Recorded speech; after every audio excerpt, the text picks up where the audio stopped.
আমরা যেখানে যেতাম, আমার বোন হোক সেটা আমি হই, আমরা যেখানে যেতাম, যেখানে বসতাম, ক্যাফে হোক, রেস্টুরেন্ট হোক, বা আমি আজকে বন্ধুদের সাথে বেরোচ্ছি, কোনো না কোনো জায়গায় তুমি শুনতেই পারবে যে এর বাবা এরকম করেছে, এর মার এটা ফেস করছে। তো সেইটা 2-3 বার হয়তো তুমি অ্যাভয়েড করবে। একটা টাইমের পর এটা যখন হিট করা শুরু করে তখন তুমি বুঝতে পারো যে তোমার লাইফের সাথে কি চলছে আরও, মানে জাস্ট এটা যে বাড়িতে না, এটা সামাজিকভাবে বেরিয়ে এসছে।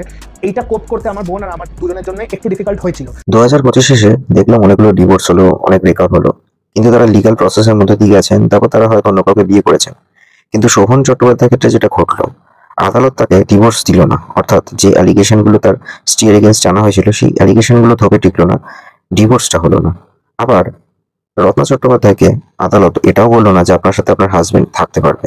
মানে ব্যাপারটা হলো এরকম, ডিভোর্সও দিল না, আবার একসঙ্গে থাকার অনুমতিও দিল না। অর্থাৎ বকলমে বলা চলে শোভনদেব চট্টোপাধ্যায় কিন্তু যা খুশি তাই যেমন ইচ্ছে যার সাথে থাকতে পারবে, এটাও কিন্তু বলে দিল।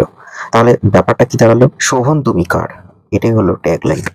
60 বছর হয়ে গেছে শোভনদেব চট্টোপাধ্যায়, তার বড় ছেলে কলকাতাতেই রয়েছে, মেয়ে লন্ডনে আইন নিয়ে পড়াশোনা করছে। বলা চলে তার তো একটা সমাজে পরিচিতি ছিল, এটাও তো ঠিক কথা, তার ছেলে কথাগুলো তো ভুল বলেনি, আজকে সেগুলো চলে গেছে। কিন্তু নিজেরা এটা ভাবছে না যে তাদের সম্মানটা নেই, ইমেজটা চলে গেছে। বৈশাখী বন্দ্যোপাধ্যায় একজন কলেজের প্রফেসর ছিলেন, জানি না এখন কাজ করছেন কিনা, শুনেছিলাম কোন একটা কলেজের প্রিন্সিপালও ছিলেন। তারপর শুনলাম বিজেপিতে জয়েন করবেন, বিজেপিতে থাকার পর আবার সেখান থেকে চলে এলেন, শুনলাম আবার টিএমসিতে জয়েন করবেন। শুনেই যাচ্ছে অনেক কিছু, প্র্যাকটিক্যালি কিছু হচ্ছে না। বাট এটা দেখতে পাই প্রত্যেক বছর জামাই ষষ্ঠী বা অন্যান্য যা রিচুয়াল সেগুলো নিজেরাই পালন করে, কি হচ্ছে কিছুই বুঝি না। আর বৈশাখীর মেয়ে, সে এখন শোভনদেবকেই নিজের বাবা মনে করছে, তারা একসঙ্গে রয়েছে। বৈশাখীর ডিভোর্সটা সম্ভবত হয়ে গেছে, সঠিক আমি বলতে পারবো না। কিন্তু সিচুয়েশনটা কি দাঁড়ালো, কলকাতা কর্পোরেশনের প্রাক্তন মেয়র, তার লাইফটা যেরকম হওয়ার কথা ছিল সেরকম তো হলো না, কিন্তু এই সমালোচনাটাই হলো। না তুমি ডিভোর্স পেলে, না তুমি একসাথে থাকার অধিকারটা পেলে, এরকম সিচুয়েশন এখন বর্তমান বেহালার এমএলএ রত্না চট্টোপাধ্যায়ের। আমার ঘরের দরজা 24 ঘন্টা খোলা। আমার ছেলে মেয়ে, আমি সৌনবুদের সংসার ছিলাম।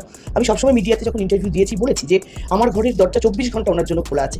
যেহেতু রত্না আর শোভন লাস্ট 7 থেকে 8 বছর একসঙ্গে ছিল না, তাই নতুন করে এখন থাকার রায়ও দিচ্ছে না কোর্ট। কিন্তু ওই অবস্থায় দাঁড়িয়ে এখন দাহ করার জন্য একটা ওই ওয়েটিং লিস্টে নাম লেখানো হয়েছে। তো যবে সেটা শেষ হয়ে যাবে তখন আপনারা দেখবেন আমাদের হৃদয়ের বন্ধনটা আইনি স্বীকৃতিও পেয়ে যাবে।